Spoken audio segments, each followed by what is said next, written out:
అందరికీ నమస్తే అండి. రాజకీయాల్లో హీరోయిజం, జీరోయిజం అనేది ఏమీ ఉండదు. కేవలం పవర్, అధికారం అది మాత్రమే రాజకీయాలను శాసిస్తుంది. నాయకత్వాన్ని నిలబెట్టేదైనా పడగొట్టేదైనా అదే. ఇప్పుడు ఒక నాయకుడు నిలబడాలి అంటే, తన నాయకత్వాన్ని నిలబెట్టుకోవాలి అంటే పవర్ లేనప్పుడు ఆ అనుచరుల్ని, కార్యకర్తల్ని, నాయకుల్ని నిలబెట్టుకుంటే అది గొప్పతనం.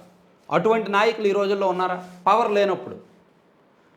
సో పవర్ ఉన్నప్పుడు పార్టీలో వరదలో వచ్చేస్తారు నాయకులు, పార్టీ అధికారంలో ఉన్నప్పుడు. సో వాళ్ళల్లో ఎంచి తీసుకోవడం కూడా గొప్పతనం.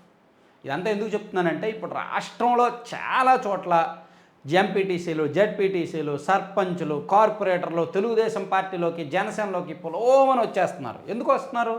వాళ్ళకి ఏమైనా చంద్రబాబు గారంటే అభిమానమా? పవన్ కళ్యాణ్ గారంటే అభిమానమా? అధికార వ్యామోహం, అధికార దాహం. వాళ్ళకి నిజంగా అభిమానం ఉంటే పార్టీ కష్టాల్లో ఉన్నప్పుడు రావాలి, పార్టీ ప్రతిపక్షంలో ఉన్నప్పుడు రావాలి, లేదా ఎన్నికలకు ముందు రావాలి. అరే చంద్రబాబు గారు సీఎం అయితే బాగుంటుంది, చంద్రబాబు నాయుడు గారు సీఎంగా ఉండాలి, లేదా పవన్ కళ్యాణ్ గారు కూడా డిప్యూటీ సీఎంగా ఉండాలి, వాళ్ళిద్దరూ కలిసి అధికారంలో ఉండాలి, అప్పుడు రాష్ట్రం బాగుంటుంది అని భావించి వాళ్ళ మీద అభిమానంతో జగన్మోహన్ రెడ్డి గారు రాష్ట్రాన్ని నాశనం చేశారని నమ్మి ఎన్నికలకు ముందు వచ్చిన వాళ్ళని నమ్మాలి. వాళ్ళే నిజంగా పార్టీలకు ఉపయోగపడతారు. అంతే తప్ప ఇప్పుడు పార్టీలు మారుతున్న వాళ్ళందరూ కూడా కేవలం అధికారం కోసం వచ్చిన వాళ్ళు మాత్రమే, ఆ పవర్ కోసం వచ్చిన వాళ్ళు మాత్రమే. ఎందుకంటే ఎంపీటీసీలకి, జెడ్పీటీసీలకి, కార్పొరేటర్లకి, కౌన్సిలర్లకి వీళ్ళందరికీ ఇంకో 3 సంవత్సరాల టైం ఉంది. 2021లో ఎన్నికలు జరిగాయి కాబట్టి వాళ్ళకి 2026 ఎండింగ్ వరకు వాళ్ళకి టైం ఉంది. అంటే ఇంకొక 2.5-3 సంవత్సరాల వరకు ఉన్నారు. కాబట్టి ఈ 2.5-3 సంవత్సరాల్లో ప్రతిపక్షంలో ఉంటే డమ్మీలుగా ఇంట్లో ఉండడం తప్ప ఏమీ చేయలేరు. అదే అధికార పార్టీలోకి వస్తే ఆ చిన్న చిన్న పనులో, లేదంటే పోలీస్ స్టేషన్లో పనులో, ఎంఆర్ఓ ఆఫీస్లో పనులో, సంతకాలో ఏదో ఒకటి పని అవుద్ది అనమాట. ఎంతో కొంత 4 సంపాదించుకోవచ్చు, ప్లస్ అధికారంలో ఉన్నామనే పేరు ఉంటుంది. తర్వాత ఎమ్మెల్యే దగ్గరికి వెళ్ళాలన్నా రూట్ దొరుకుద్ది. అందుకే వస్తున్నారు తప్ప ఇదేదో తెలుగుదేశం పార్టీ లేదా జనసేన పార్టీ అమాంతంగా బలం పుంజుకుందని భావించొద్దు. ఇదంతా డొల్లతనం. ఇదంతా కూడా కేవలం మేడిపండు చందం మాత్రమే, అంటే పైకి కనిపించడానికి మాత్రమే. సో అది నేను ఇప్పుడు మాచర్లలో కౌన్సిలర్లు పార్టీ మారారు, మొత్తం టీడీపీ వశమైపోయింది. ఒంగోలులో మొత్తం కార్పొరేటర్ల పార్టీ మారారు, టీడీపీ వశమైపోయింది. అది చెప్పుకోవడానికి బాగుంటుంది. ఎస్, మాచర్ల మున్సిపాలిటీ టీడీపీ, ఇప్పుడు అందరూ టీడీపీ వాళ్ళే, ఎస్ వాళ్ళు పార్టీ మారారు, చెప్పుకోవడానికి బాగుంటుంది. అక్కడ ఉన్న టీడీపీ వాళ్ళందరికీ కూడా అది ఒక గర్వకారణంలో ఉంటుంది. కానీ ఇంటెన్షనల్గా, ఇంటర్నల్గా వాళ్ళ వలన పెద్దగా యూజ్ లేదు, ఉండదు. పార్టీకి ఏమీ యూజ్ ఉండదు. పార్టీ కోసం పనిచేసిన వాళ్ళు ఏమవ్వాలి? వాళ్ళు వచ్చారు, ఆ కౌన్సిలర్లు వచ్చారు, వాళ్ళ మీద పోటీ చేసి ఓడిపోయిన టీడీపీ వాళ్ళ పరిస్థితి ఏమవ్వాలి? ఉదాహరణకు ఒంగోలులో ఉన్నారండి, కార్పొరేటర్లో పార్టీ మారారండి, మేయర్ గారు కూడా పార్టీ మారారండి. ఆ డివిజన్లో వాళ్ళ మీద పోటీ చేసి ఓడిపోయిన టీడీపీ వాళ్ళు ఏమవ్వాలి? ఇప్పుడు పెత్తనం వాళ్ళకు ఉండాలా, వీళ్ళకు ఉండాలా?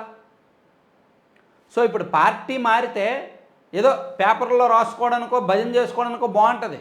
ఆ మేయర్ సీట్ టీడీపీకి వచ్చింది, ఈ మున్సిపల్ చైర్మన్ సీట్ టీడీపీకి వచ్చింది, అంతమంది పార్టీ మారారు, ఇంతమంది పార్టీ మారారని బాగుంటుంది.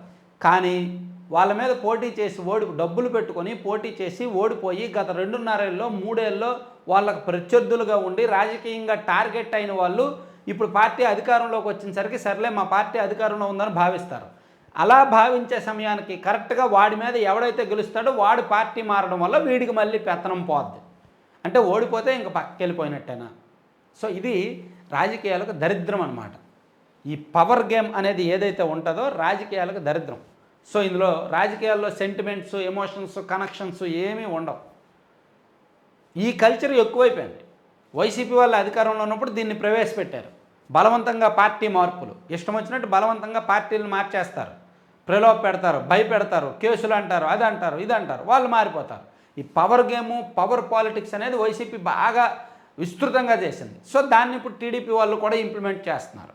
కాబట్టి నేను చెప్పేది ఏంటంటే, రాష్ట్రంలో ఎక్కడెక్కడైతే ఈ సర్పంచ్లు, ఎంపీటీసీలు, ఎంపీపీలు, జెడ్పీటీసీలు, కార్పొరేటర్లు, కౌన్సిలర్లు పార్టీలు మారుతున్నారో ఆ నియోజకవర్గాల్లో సమస్యలు వస్తాయి తప్ప పార్టీ బలపడదు. ఆల్రెడీ పార్టీకి ఎంత బలం రావాలో అదంతా గత ఎన్నికల్లో వచ్చింది. సో ఇప్పుడు కొత్త సమస్యలు వస్తాయి. వాళ్ళ మీద పోటీ చేసి ఓడిపోయిన వాళ్ళకి, వీళ్ళ గ్రూప్కి మధ్య గ్యాప్స్ వస్తాయి. ఈ గ్యాపుల్ని ఎమ్మెల్యేలు పరిష్కరించుకుంటే బాగుంటుంది. అంతే తప్ప ఇదిగో రేపొద్దున పార్టీ ఆఫీస్కి వెళ్ళి ఇదిగో మేము మా 12 మంది కార్పొరేటర్లు మేము జాయిన్ చేసేసుకున్నామంటే వాడు బుధం తట్టి ఎస్ మంచి పని చేసేవని అప్రిషియేట్ చేయి, ఇదంతా తాత్కాలికం. కానీ వాళ్ళిద్దరి మధ్య వచ్చే గ్యాప్ ఆ బూత్లో కొత్త సమస్యను సృష్టిస్తుంది, అనమాట. అది అంత మంచిది కాదు, అంత సేఫ్ కాదు. సో ఈ పవర్ గేమ్ వలన పార్టీలకు నష్టమే తప్ప లాభం ఉండదు అనే వాస్తవాన్ని గ్రహించాలి. Thank you.